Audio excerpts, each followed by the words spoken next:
Uh,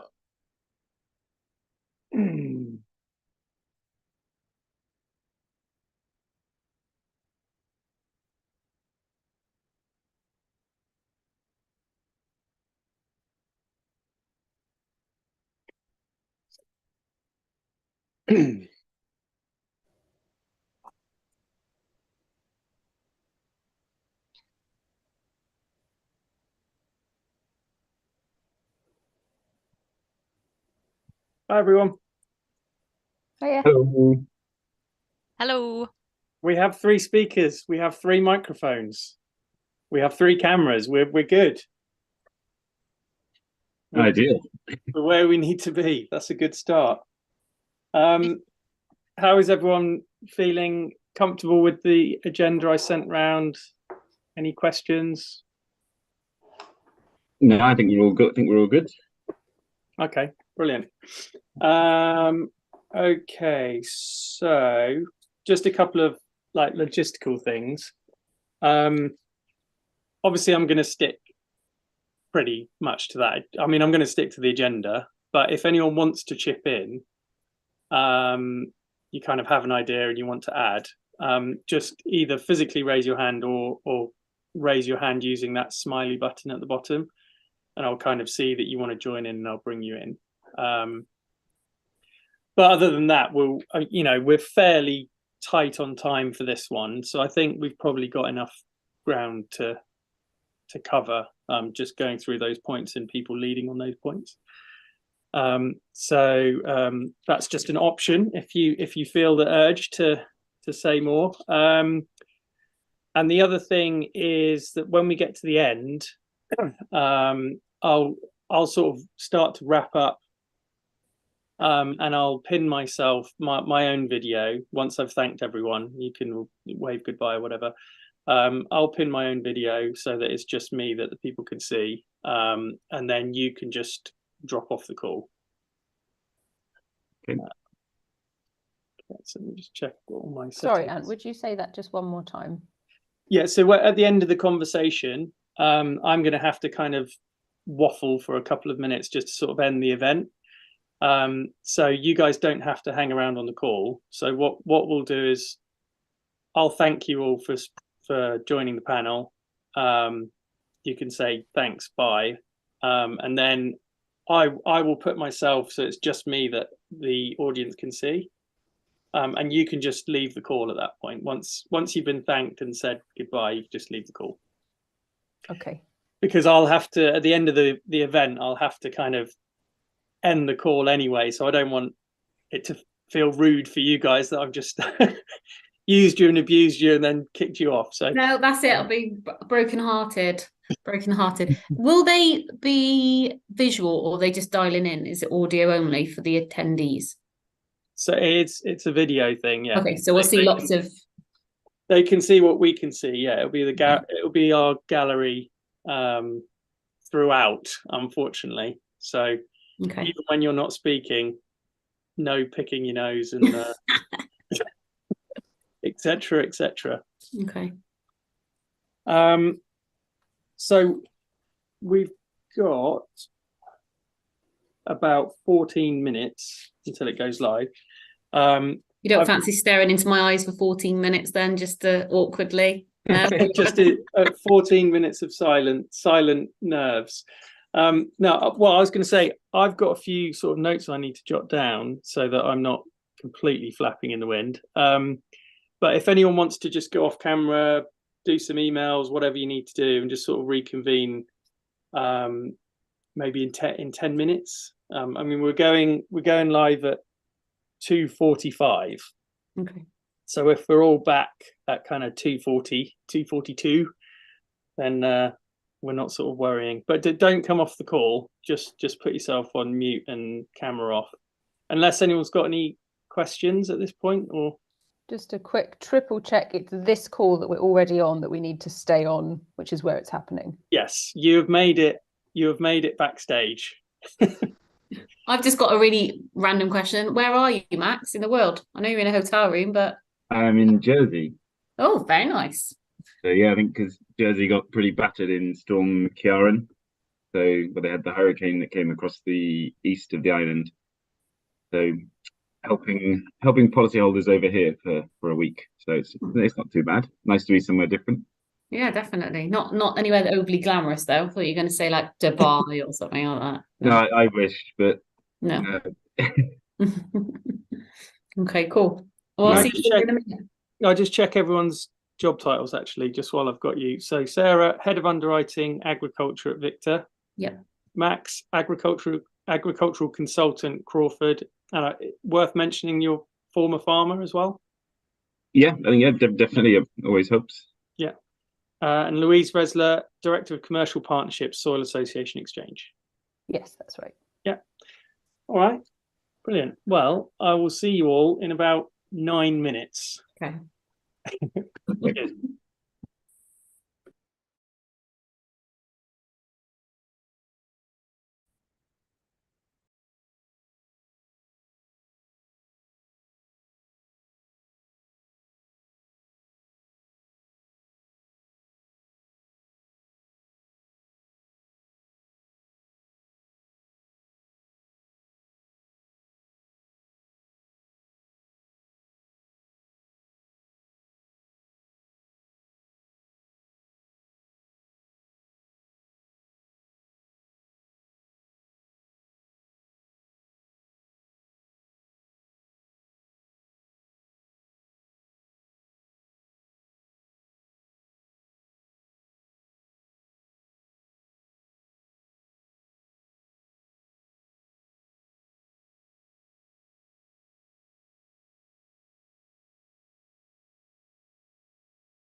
Guys, I have a question. Sorry.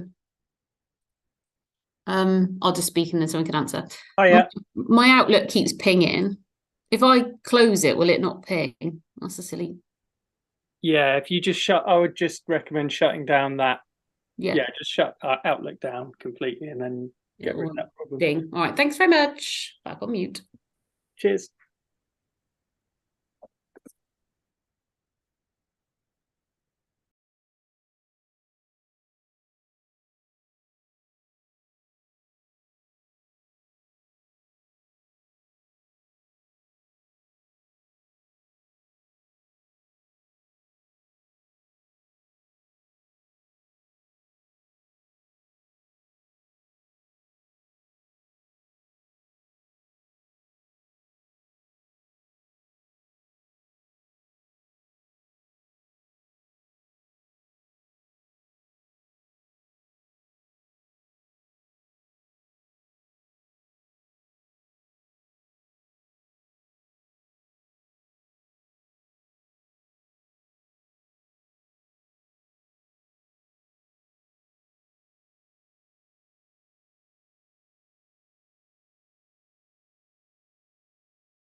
Hi all.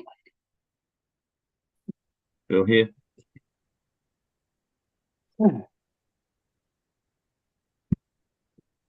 Did you get a chance to see Helen's Q&A, pre-recorded Q&A? Yes. Yes. I just hope we don't let Helen down with our negativity after the working group. No, I think I'm going to sort of frame it at the start that this is about not necessarily having all the answers, but asking the right questions that can get us going on this. So We'll be very rich if we can get the answers today. yeah, yeah.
It looks like we're less than a minute away.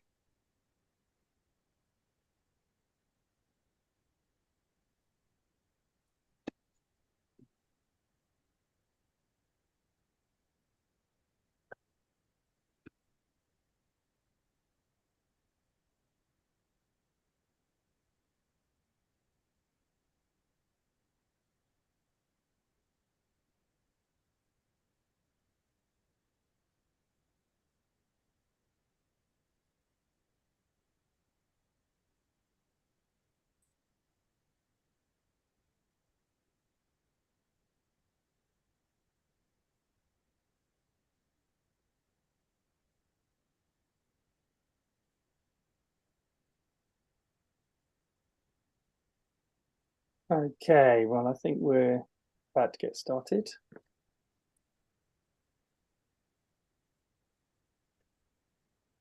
So, okay, time for the panel. So, building on Helen's insights on the farm of the future, how can we as insurers help farmers get there? So, building resilience against climate change, while also adopting practices that reduce impact, enabling more sustainable, nature positive approaches, and of course, de-risking that whole transition as innovation is going to be needed to get there. I think it's fair to say that as an industry right now, we are still at the start of that journey. So this session probably won't have all the answers, or many of the answers even, but it's certainly going to throw up, hopefully, a lot of questions that can help us frame the challenge, frame the goals for our industry, and give us a starting point from which we can start to develop some tangible initiatives to help support farmers. So it's worth noting we've got about 40 minutes to chat on this in this panel. It's worth noting that our speakers are all UK based, but as Helen mentioned in the Q&A, these concepts can be applied globally. So I'm really pleased to be joined today by Sarah Robinson, who's Head of Underwriting Agriculture at Victor, Max Peris, Agricultural Consultant for Crawford & Co, and also a former farmer himself, and Louise Resler, who is Director of Commercial Partnerships for Soil Association Exchange. And I'm going to start with Louise because anytime we need to innovate in the insurance industry, we can't get anywhere without firstly understanding the risk and also having the right data. And I think that's where Soil Association Exchange really comes in. And for people that aren't familiar with what you do, it'd be great if perhaps you can just introduce Soil Association Exchange. And from there, just sort of lead into the role that farmers can play in building resilience, withstanding and mitigating environmental risks. Sure, thank you, Anthony. So what does Soil Association Exchange do? Well, we do pretty much exactly what you said, exactly what you hopefully led in with there. We measure farm impact on the ground. So yes, certainly looking at emissions, but we also look at a much broader basket of really key impact areas as well. So in addition to carbon and emissions, we look at soils, we look at water, we look at biodiversity, we look at animal welfare, and we also look at social impacts around farming. And so we go onto farms, we measure these impacts, whether good or bad, and then we support farmers to come up with a plan for where they're going to make improvements and to help them to access finance to do that. And I think Helen Browning in her Q&A did a really fantastic job of quantifying what is the problem of unsustainable farming, what are some of these maybe quite common systems we're looking at today, what are some of the impacts that they're having on our soils, on our air, on our biodiversity, on our water, and so on. And I think it really just leads into both the direct role that farmers play in reducing agricultural risk, but also some of the ways that they can have a much bigger and more indirect role too. So in terms of their kind of direct role to sort of climate impact and wider environmental impact, we know that what they put on their soils, what they take out of their soils, makes a huge difference.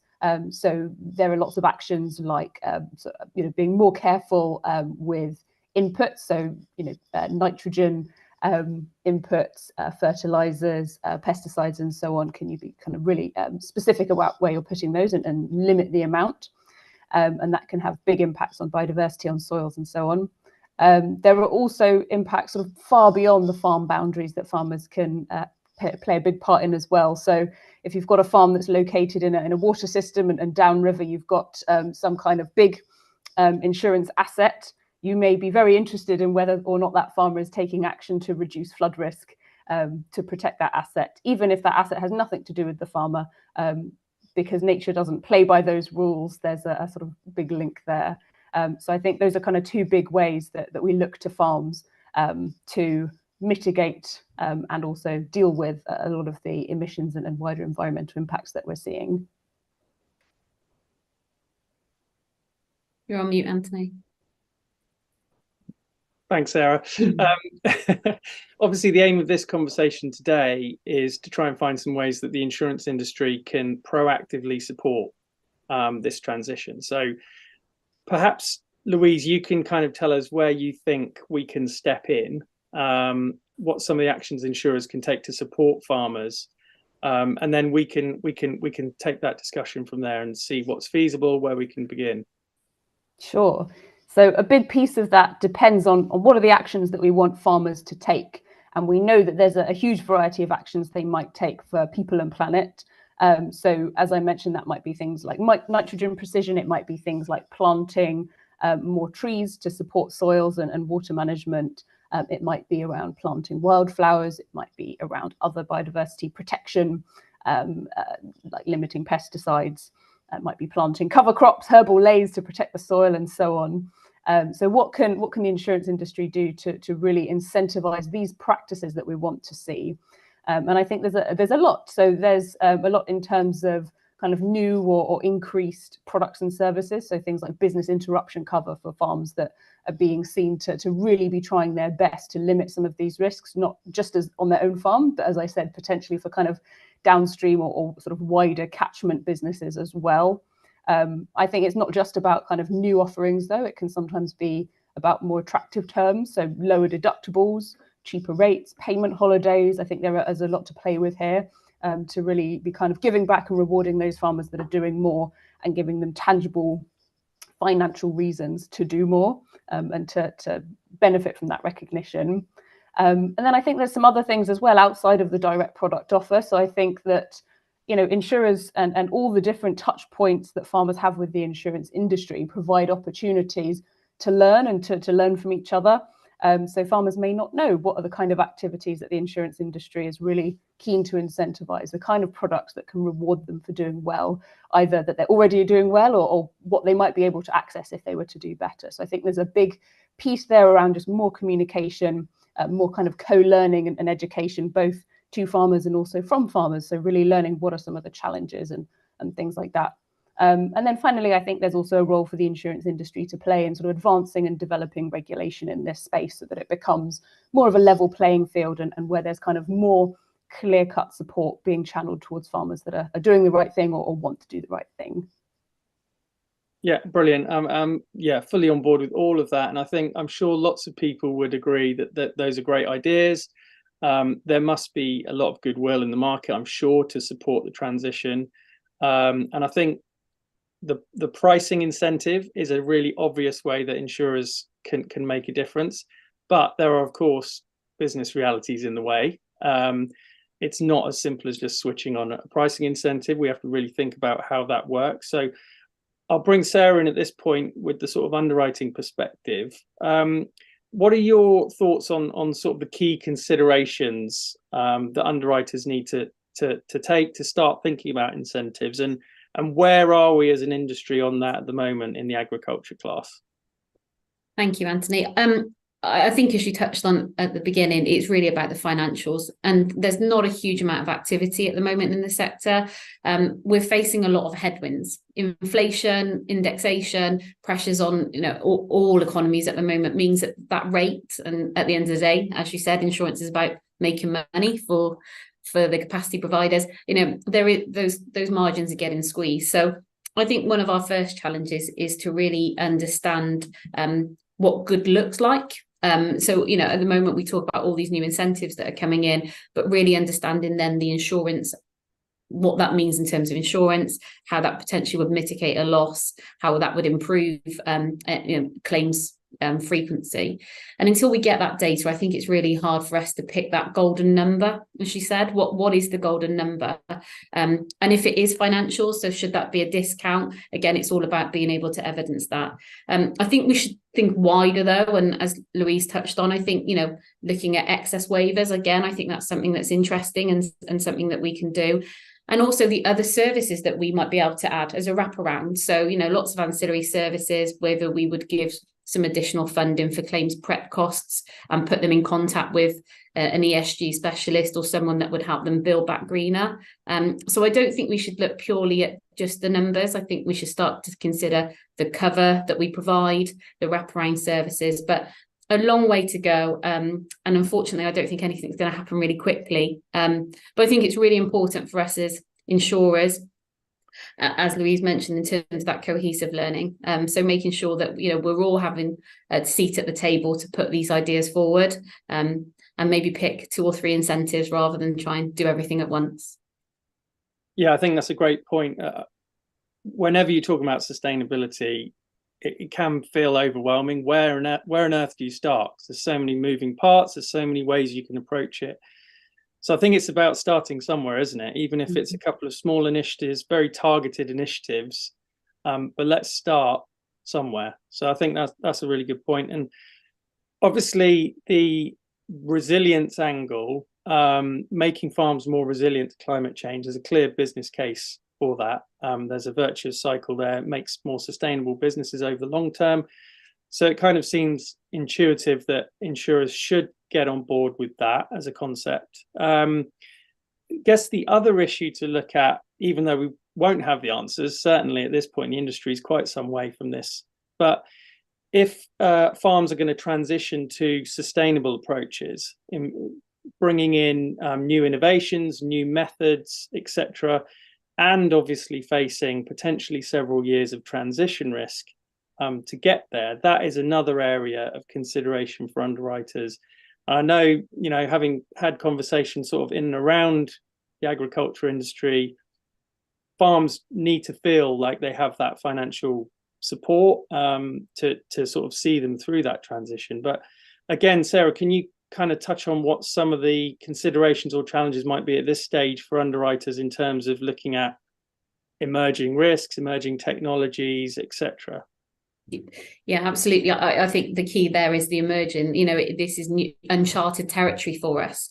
I think it's really important as underwriters that we ensure we are fully educated on these new innovations that they're bringing in, should that be new tech or new pesticides, and understanding the implications of them. But I think it's vitally important that our brokers really understand the risks. So when they're going to see the farmers, they are able to capture the presentation accurately.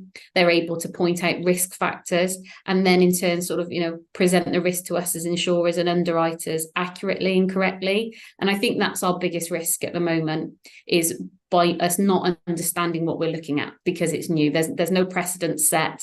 There's no one size fits all questionnaire.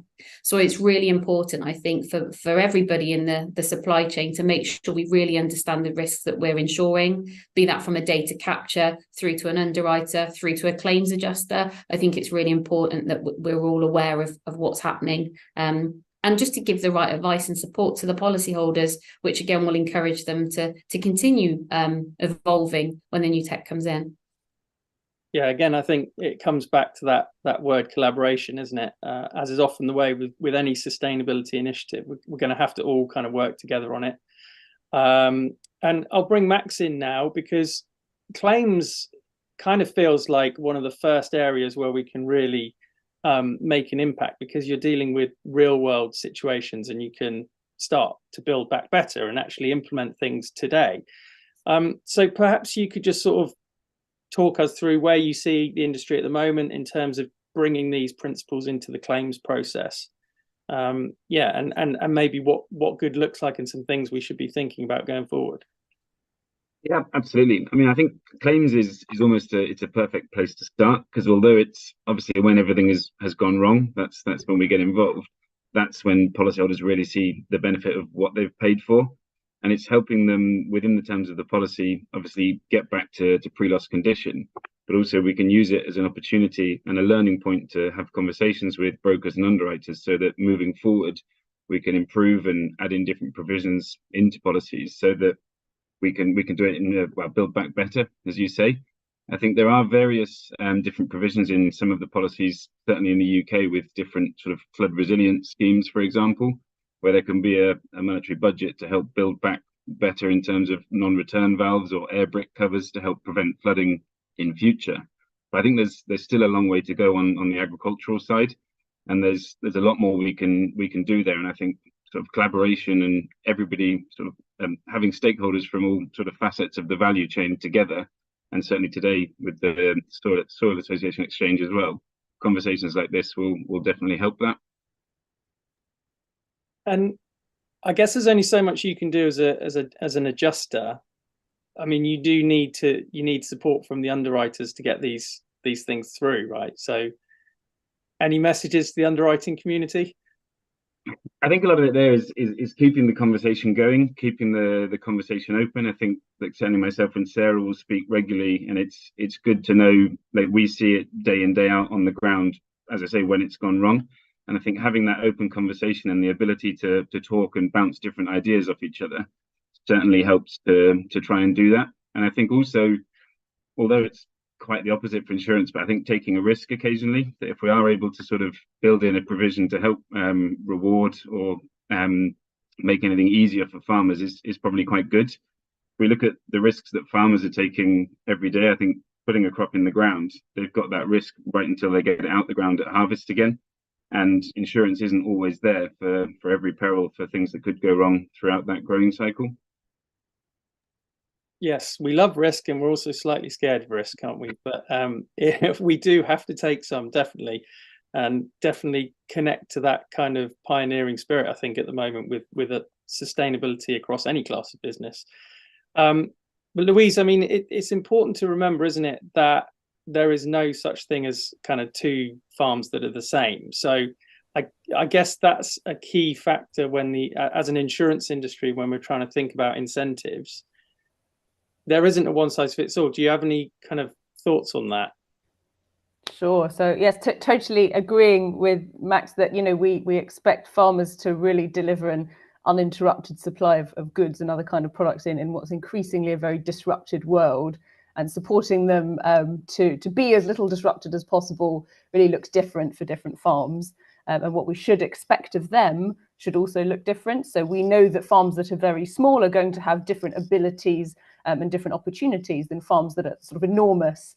And also, depending on what they grow and the type of farm, there'll be different things that we should be seeing or not seeing. So, you know, I've been in conversations with very cross potato farmers who don't want to be told that they should be doing low-till or no-till agriculture because it doesn't work for them in potato farming, whereas 2 fields over, maybe it works for onion farming. So I think that, you know, we don't want to be incentivizing a really blanket approach or rewarding specific activities across the board, irrespective of who's doing them. I think there does need to be that element of specificity. And then we know there's different kind of levers and challenges involved as well in the sort of ownership structure of the farm. So some farms are owned outright, some might be rented, some might be more of a sort of rotational system. And there's different levels of control that farmers will have over that land and what they're doing, depending on what that relationship to the land is like. So if you're a rotational farmer and you've got your land for 6 years and then you hand it over for another 6 years and you can't control what's happening to it over that period of time, how can incentives like what the insurance industry has at its fingertips bear that in mind when it's offering products and services to those kind of farmers?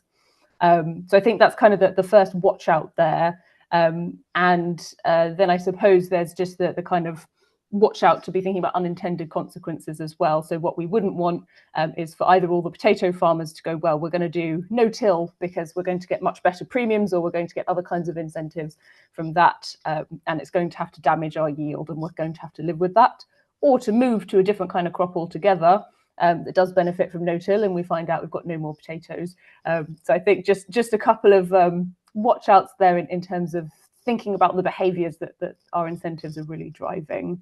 And then I suppose just a final note would be to think about both supporting farmers who are already doing really well to continue doing really well. We don't want to put them off. We don't want to stump their development, because we know there's always more that farms can do. But equally, we want to be supporting farmers that perhaps are not performing very well in terms of sustainability to do more, and to make sure that they've got the resources, both in terms of information and in terms of finances, to do more and to feel incentivized to do more. So I think that's my kind of final thought there in terms of kind of different types of farmers, that we need to be geared up to support those that are working really well already, but also to support those that have a little bit further to go. Yeah, that's a key point. And often I think when people are just coming onto the topic of sustainable insurance, they think about exclusions, and they think about, okay, well, how can we build a portfolio that, you know, has lower emissions or is better performing from an ESG perspective? Is that punishing, you know, just moving away from bad performers? But it's really not. It's about engaging with those poor performers, because otherwise they'll just go somewhere else and they'll find their insurance somewhere else. So it's key that we do engage, and that's a key part of the strategy, I think. And you also, you raised the challenges around this. This really is a very specialized sector, and therefore a very specialized insurance market. So obviously it's going to be, there's going to have to be some significant thought about putting together really targeted incentives around this. But I'm just wondering, Louise, we've obviously heard a bit from Sarah and also Max around some of the kind of thoughts and considerations from an insurance perspective around the underwriting, etc. Do you have any thoughts on what questions insurers should be asking from your perspective, maybe that can help farmers kind of collaborate on this whole journey? So Sarah mentioned, and I totally agree with her, that I think a first and critical question is, what are the risks that we're looking at here? So as an insurer of a portfolio of agricultural businesses or prospective customers, what do you know about those farms in terms of the risk, both to their own operations, but also potentially the sort of surrounding operations and where you might have other assets involved? So in the example I mentioned earlier on, where you might have a farm whose practices will impact downstream businesses. So I think that's absolute number one question, is just what are the risks we're looking at? And some of them can feel very obvious. One's around sort of flooding, one's around sort of loss of pollinators, but there might be others that could be less obvious, but potentially absolutely enormous. So things like antimicrobial resistance, antibiotic resistance for farms that are sort of really using a lot of chemicals to treat their livestock and potentially not giving them kind of room to roam. And you've got other challenges like drought and the huge and varying impact that can have. So I think really critical to understand both the really obvious and tangible risks, but also the ones that can feel a little bit further away, but that doesn't mean that they're not going to be really significant. Once you've got a handle on risks, the next question there to really contend with is, well, what is the current impact against those risks, and to continue to measure that impact year on year or at regular intervals to see what direction we're moving in, because otherwise we don't know, are we getting nearer those risks or further away from those risks? I think the next really big question, and this is an absolutely enormous one, and that's what behaviours are we actually trying to drive from farmers? Because what we don't want to be doing, and particularly with regards to my previous comments around unintended consequences, we don't want to be putting out product, services, incentives that are going to be pushing the industry in a certain direction and then find that actually that's not appropriate, or that it's only appropriate in certain cases. So we need to be really careful to be thinking about what do we specifically want farmers to do, and how are the incentives that we're generating enabling them to do that. And conscious, I know there's been comments around not being able to do everything at once, and it might be that to get a really strong handle on one particular farm type or one particular challenge might be a good place to start. So let's really, really understand the risks in this space and understand what farmer behaviours we need to drive to mitigate those risks, and to kind of get a really good starting point there, and to be continuing to measure that on an ongoing basis.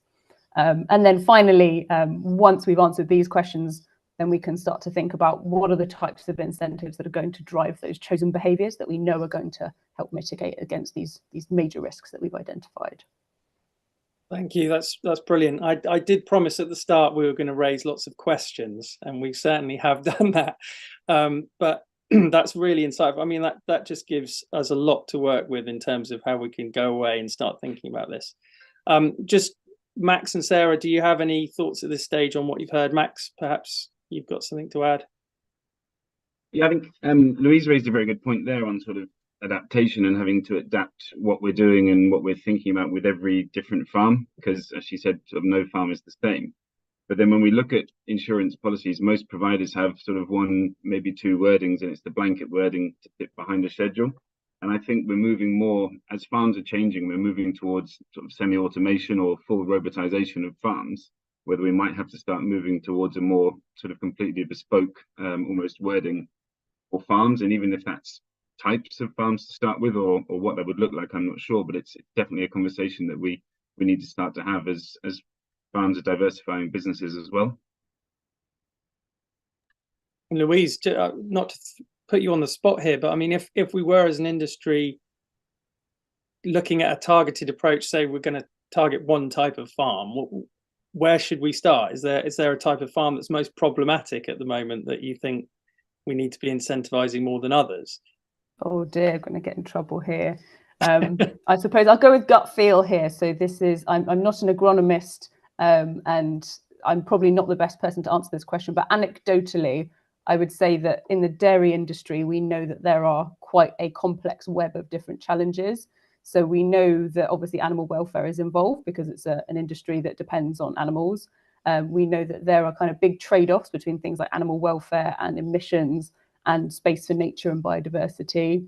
We know there's a big range of different types of dairy businesses. So you can have, you know, kind of really small, sort of almost cottage industries to these kind of really huge mechanized indoor systems with, you know, poor animal welfare outcomes and so on.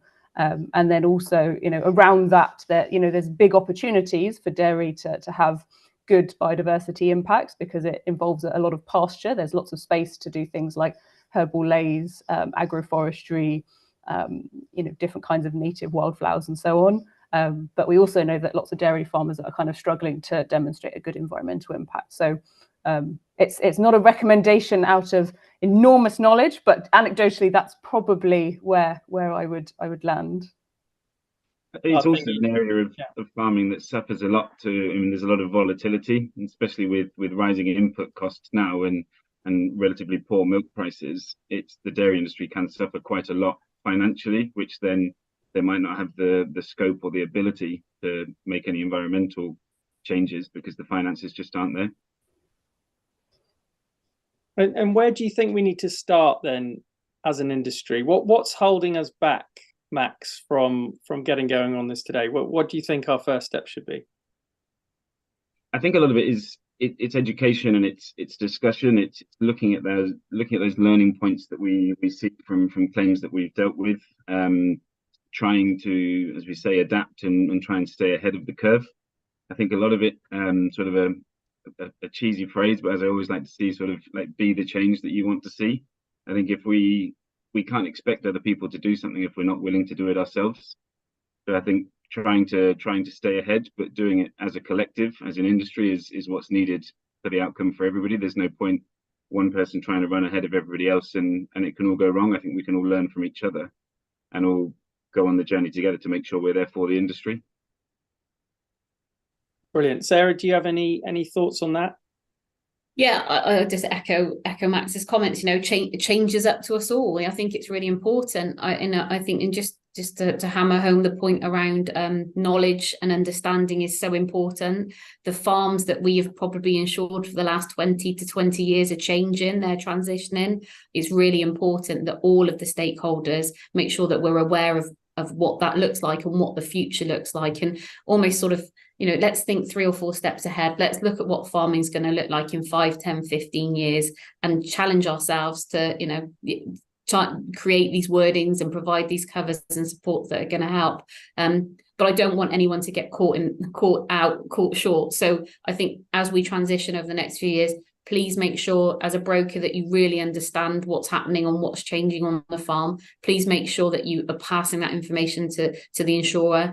I think as underwriters, we have to make sure we understand it and we don't just assume it's the same farm as it's been for the last 5 or 10 years. And I think it's really important that we're all, you know, loss adjusters and you know, Max and his team, again, give that claims feedback. So if the wording isn't responding in a way that we feel it should, if we feel there's gaps in cover, again, I think it's really important that we all sort of collaborate together to move the industry forward. Brilliant. And Louise, I feel like there's real synergies between what you do and what the insurance industry needs. I don't know if you're working with many insurers at the moment, but how can an insurance company kind of work collaboratively with Soil Association Exchange? So we've had certainly conversations with insurance companies, and I think the main feeling we've often tended to go away with is this big sense of what do we do? Where do we start? You know, this feels already outside of what we know. And I think actually this conversation has been really helpful for me as well to understand some of the big questions that aren't answered and that feel like they're the kind of first and early steps in moving forward. I think certainly we're in a good place where we can help to start the insurance industry's journey of understanding in terms of what are some of these big risks. How can they impact individual farms, wider portfolios beyond into catchment areas and so on. I think we're also in a position where we can find ourselves able to support the insurance industry to do things like develop really strong, broad ranges of farm archetypes from which you can make more informed predictions. So we do work with a lot of lenders as well, and we know that this is a challenge for lenders too, is to say, well, okay, even if we have measured the impact of a number of the farms we work with, how on earth can we extrapolate those findings or those risks across our wider portfolio of what might be thousands and thousands of farms? And so one of the ways that we think is a sort of good opportunity there is to come up with a set of what we think are really representative archetypes, and not talking kind of 3 or 4, but sort of 100 different farm archetypes that can cover all the different farming systems, approaches, and so on, and that then you can also add in that variation depending on what practices farms are taking up as they move along their sustainability journey. So that's a step that we're really keen to take, and if there are people in the room listening in that would like to take that with us, we'd be more than happy to join up and to take that forward. And I know, just speaking kind of before the event, you mentioned that there are sort of funding opportunities to help support farmers in the transition to becoming more sustainable. And I think it'd be really useful perhaps just to flag what a couple of those are, or point people towards how they can find out more, because that feels to me like something that brokers should be aware of when they're having conversations with clients. And also, if there's funding involved, it could obviously feed into perhaps supporting on the underwriting side, make those incentives a little bit more achievable. Definitely, and I think some of the biggest differentiating factors with the funding that's available is how much effort is required to be able to access it. I think that's probably the most useful way that I can group these. So there are, some incentives which might be more along the price premium kind of type of funding, whereby if you're a farm that's already doing good stuff, whether that's measuring your inputs and impacts, whether that's you're doing certain practices, whether that's you've signed up to organic standards and so on, there will be price premiums you can access through the retailer that buys from you, through aggregators that buy from you, or whatever your setup is in terms of trading. There are other schemes, particularly kind of government schemes like Countryside Stewardship Scheme, where if you undertake certain activities like school visits, or creating pathways on your farm, or creating wildflower meadows, there are certain incentives that you can access. Obviously, there you'd need to decide your trade-offs. If you're going to be putting huge areas of your farm into countryside stewardship and growing wildflowers instead of food, that's a decision that a farmer would need to make and need to decide what those trade-offs mean to them. And for the insurance industry, deciding is that something that you want to incentivize or not, or if you do, to what degree. So I think there's all these different things to bear in mind. There are other schemes in terms of public funding, like the Sustainable Financing Incentive. So there are various different funding pots that farmers can access if they do really quite rigorous measurement on their farm, and then create with a sort of trained advisor a specific plan. So that can be a sort of soil management plan, that can be a hedgerow management plan, nutrient management plan. There are different pots of public money for all of these different activities. And then, of course, there are whole pots and pots of private financing out there. So if you're a farm that is kind of well on your way, you've already reached net zero and beyond, and you want to be selling carbon insets or offsets, there are schemes that you can be involved in there. So there's quite a lot of funding out there, but it can be a really, really confusing landscape.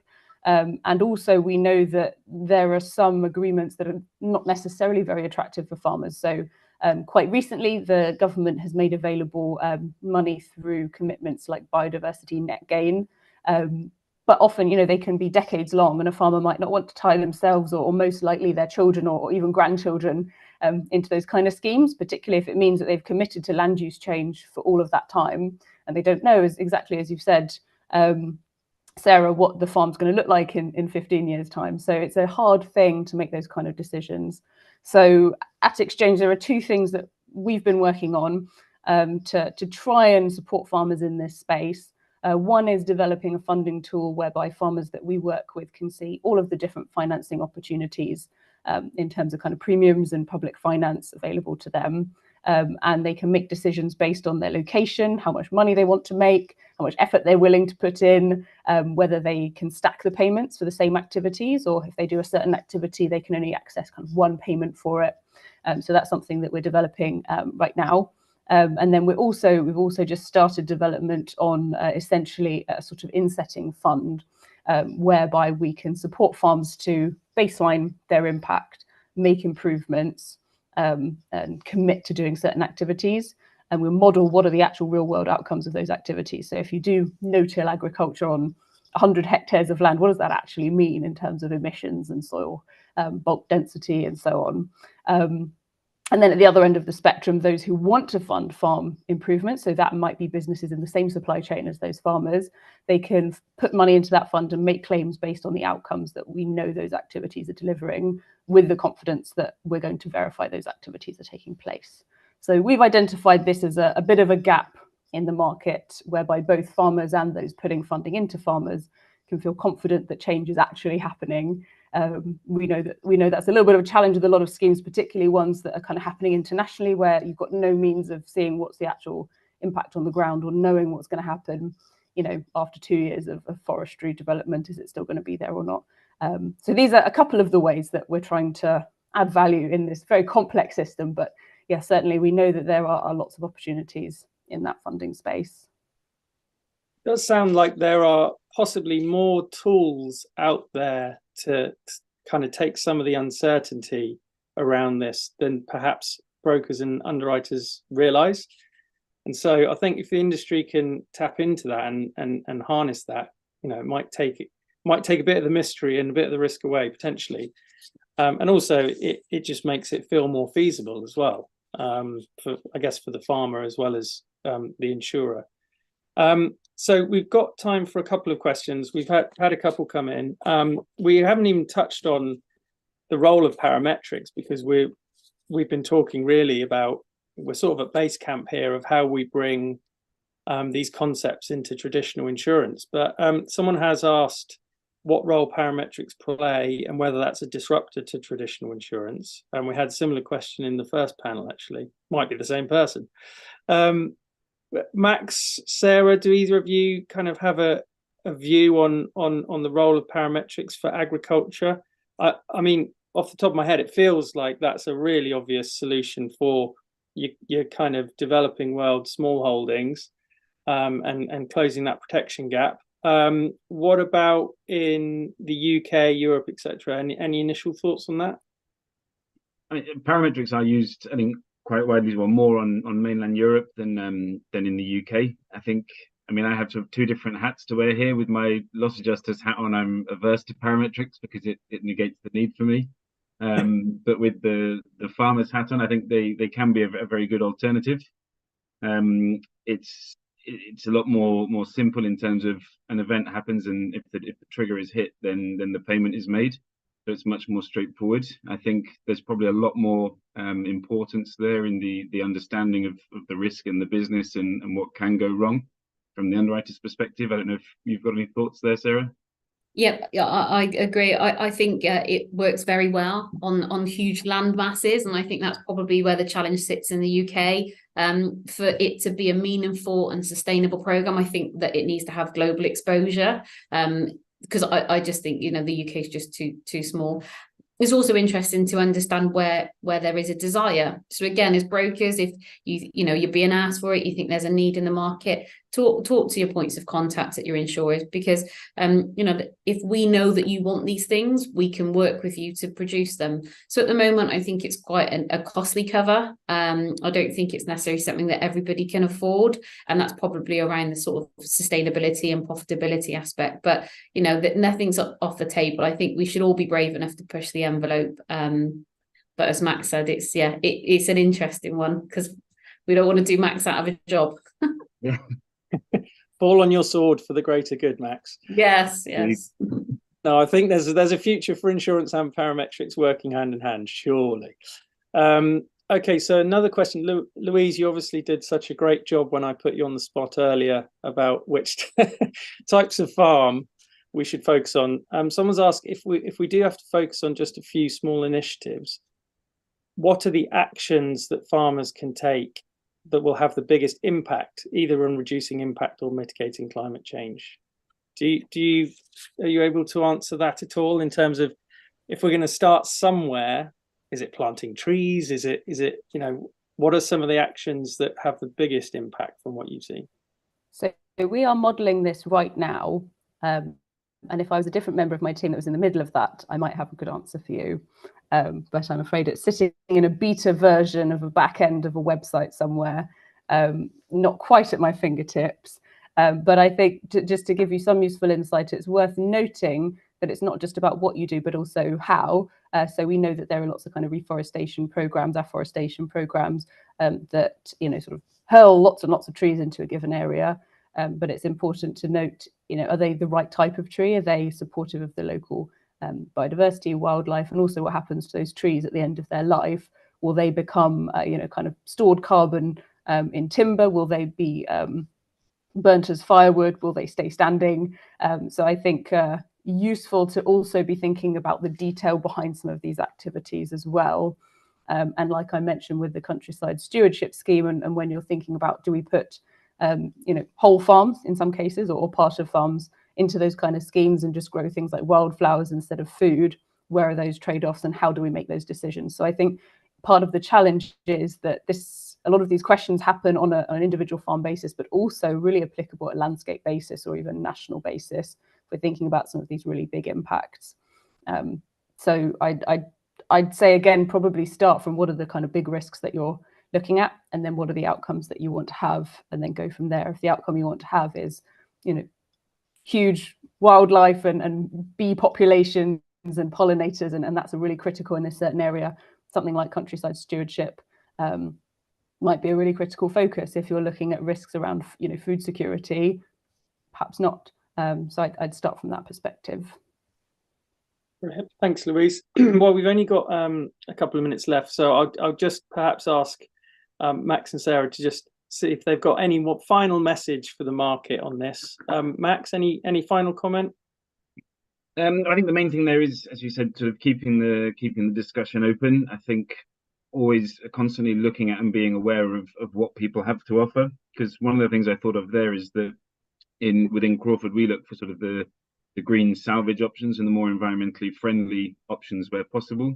And I think one of the things that we could do there is, even within the policy wording, provide suppliers details, so that the green sort of salvage providers that we've got, they might be able to help and assist with farmers outside of a claim as well. So it might be something that they can benefit if they have a small amount of damage or something that they need to sort, whether they can do that without going through the insurance claim. That's really interesting, Max. We'll take that one offline. I think that's a really good idea. I think my closing message, Anthony, is please don't be disheartened. You know, this is a big change. This is an evolving change. It's not going to happen quickly. But just keep talking. Let's keep coming up with ideas, and hopefully, you know, things will improve over time. So yeah, let's just keep working together. Thanks, Sarah. Yeah, I mean, it definitely seems like awareness is the first kind of port of call around this. And there's massive opportunities, I think, for sort of broader collaboration, not just between insurers and brokers and loss adjusters, but also bringing in, you know, people like Louise and Soil Association Exchange, funding schemes. I think probably need to look at this in a more joined up way, and that will help us. So we're right out of time. So thank you so much to all the panelists. Really appreciate you joining us today. Yeah, some good insights, some food for thought for us. So thanks, guys. Thanks very much. And that brings us to the end of the afternoon. So I hope you found it insightful. Thanks to all the speakers, Echo Sway, Helen Browning, and both sets of panelists. It's given us a lot to think about. There's much work to be done, but hopefully we've inspired a few starting points you can take away to your organizations and start bringing into business as usual. All the content will be available on demand. So we're keeping registration open for a few weeks. If you would like to recommend to colleagues, etc., or you've missed anything, would like to catch up, the content will all be available here on the Swapcard platform. If you'd like to learn any more about sustainable insurance more broadly, some of you may have seen that we launched the industry's first dedicated e-learning program, specifically focused for insurance professionals on sustainable insurance. So go visit our website and check that out. And of course, sign up to become a member of Better Insurance Network. There's free membership option available, and that will keep you in the loop on our future activities, as well as what's going on in the market. Our next event is on nature, and that's on the 28th of this month. So do join if you can. There's a lot of overlapping themes from what we've discussed today, and we'll also be looking at the kind of risk assessment and regulatory angle, as well as developing nature-based solutions. So that should be a really interesting and important discussion. So I hope that we see you there, and I will sign off now. So thanks very much for joining us today.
Oh yeah.